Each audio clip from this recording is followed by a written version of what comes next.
The year is 1333. The military government of Japan, the Kamakura shogunate, has fallen after almost 150 years of rule under 9 different regions belonging to the famed Hojo family. This also ended the Kamakura period, which saw advancements in land reform, Buddhism within Japan, and sustained a relatively good economy, leading to several decades of peace for Japan before Mongol invasions began. The removal of the Hojo family from power was orchestrated by Emperor Go-Daigo and legendary general Takauji Ashikaga, and together they seized Kyoto and laid siege on Kamakura with the help of Yoshisada Nitta, which led to most of the Hojo clan removing themselves from the plane of existence. By the end of it all, Emperor Go-Daigo arose from the ashes, although in the background, Takauji Ashikaga was quietly scheming a way to get the Ashikaga in complete power and discard Emperor Go-Daigo. Takauji's involvement in this conflict came as a surprise to the Hojo, as he was a general of the Kamakura shogunate and held close ties to the members of power within the Hojo clan. But by 1333, he had slain many of whom he had served previously. From a Hojo perspective, they had been completely betrayed by the Ashikaga, and now saw Takauji as a dangerous villain who needed to be taken down in order for the Kamakura shogunate to be fully restored. But how would the Hojo even manage to take down such a powerful opponent? Not only do they have to defeat Takauji Ashikaga, an extremely skilled fighter who can rally entire armies with his overwhelming charisma, they also have to deal with Emperor Go-Daigo, who has a claim to the throne. The Hojo needed a Takauji Ashikaga of their own, someone with equal levels of charisma and combat talent, perhaps a genius tactician who also serves as one of the best archers Japan has ever seen, or a behemoth of a warrior who can rally even the most uncivilized ruffians. Someone with an important name, with impressive accolades to boot, someone who could enter the battlefield and change the tide instantly with their presence. Luckily for the Hojo, there was a man who'd step up to be the face of the Hojo opposition against the Ashikaga and Emperor Go-Daigo. He's a man of many talents and oozes with genuine care for his comrades and retainers, who go stronger alongside him for the sake of his goal to take back Japan that evilly ripped it away from him and his family. He was able to make Hojo supporters all across Japan rise up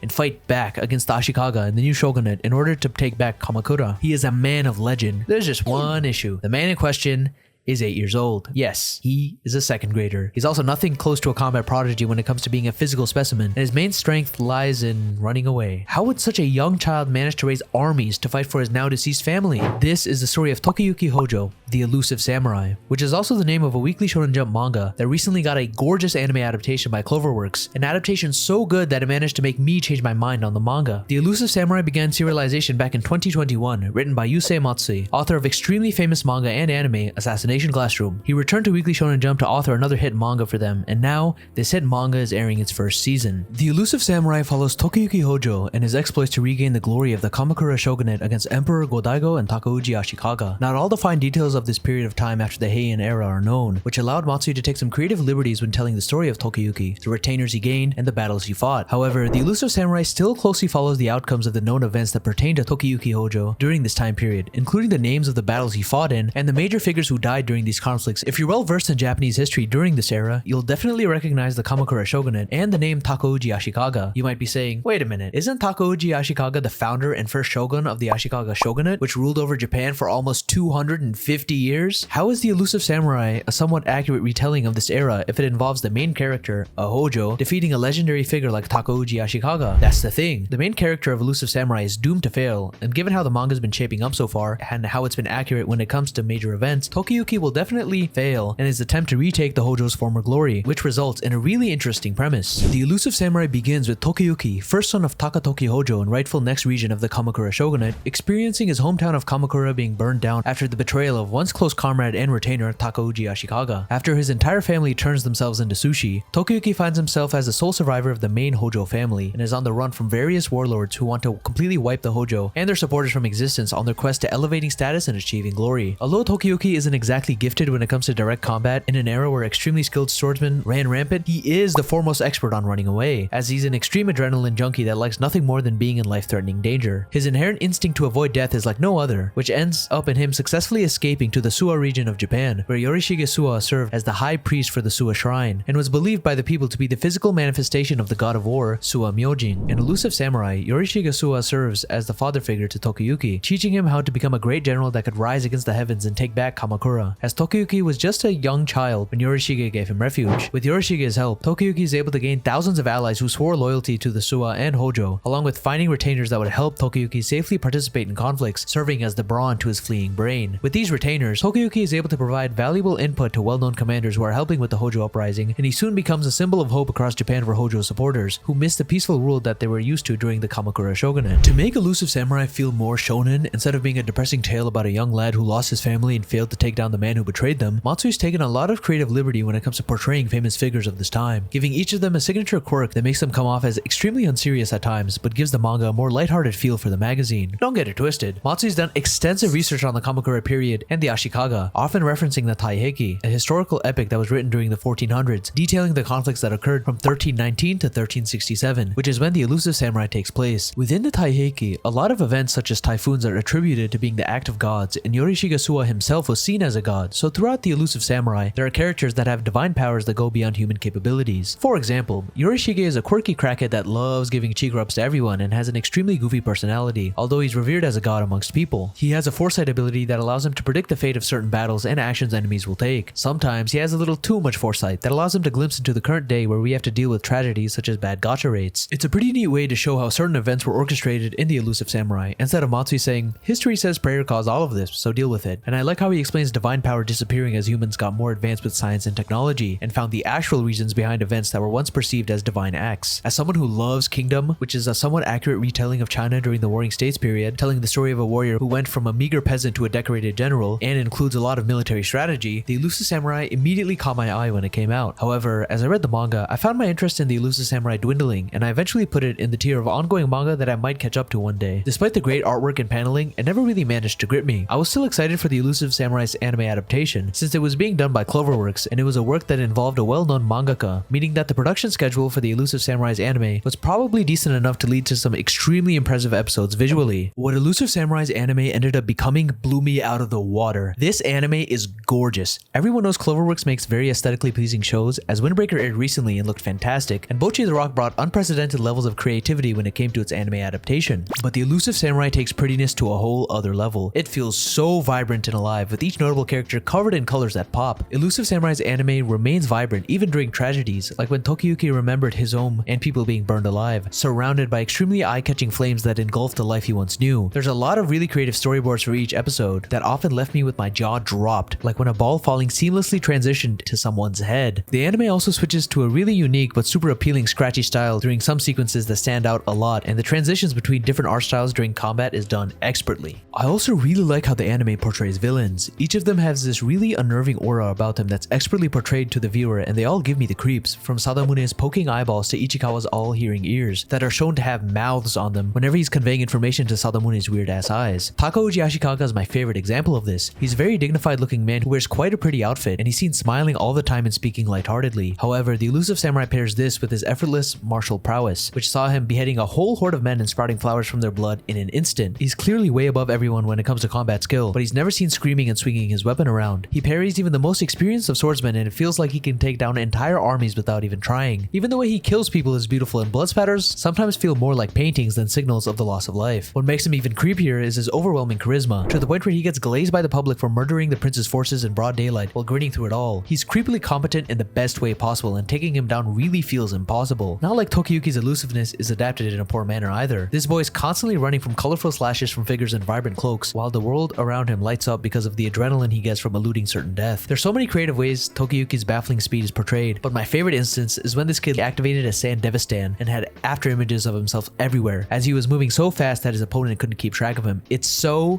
pretty and so awesome to watch. The incredible anime adaptation made me care a lot more about the story itself, and before I knew it, I picked the manga back up and blazed through it, which is something I never thought I'd find myself saying after initially putting it on hold. You don't need to like Japanese history to enjoy the Elusive Samurai. If you love great action and generally gorgeous anime that have frequent frames that look like they should belong in a museum, then the Elusive Samurai should no longer be running away from your watch list. Trust me, you don't want to miss out on the show.